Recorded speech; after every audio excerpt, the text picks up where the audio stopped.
What if the next system is not forced on us?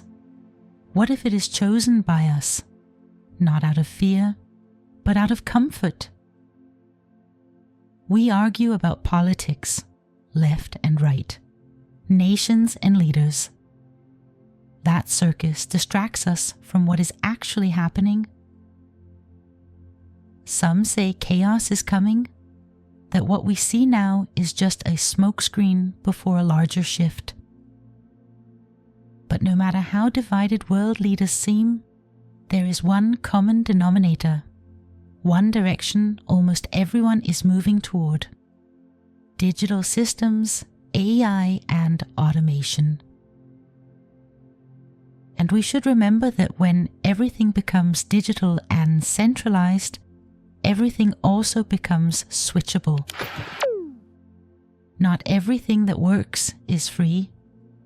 Freedom is often recognized by whether you can step away again.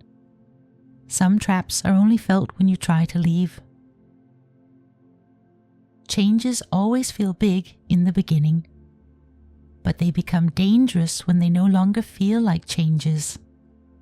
Maybe the question is not what is coming, but what we slowly get used to. I'm not saying we should avoid technology, but we should use it as a tool, not as control. So, how do we avoid a global, total digital prison? By keeping the analog alive, not as nostalgia, but as resilience.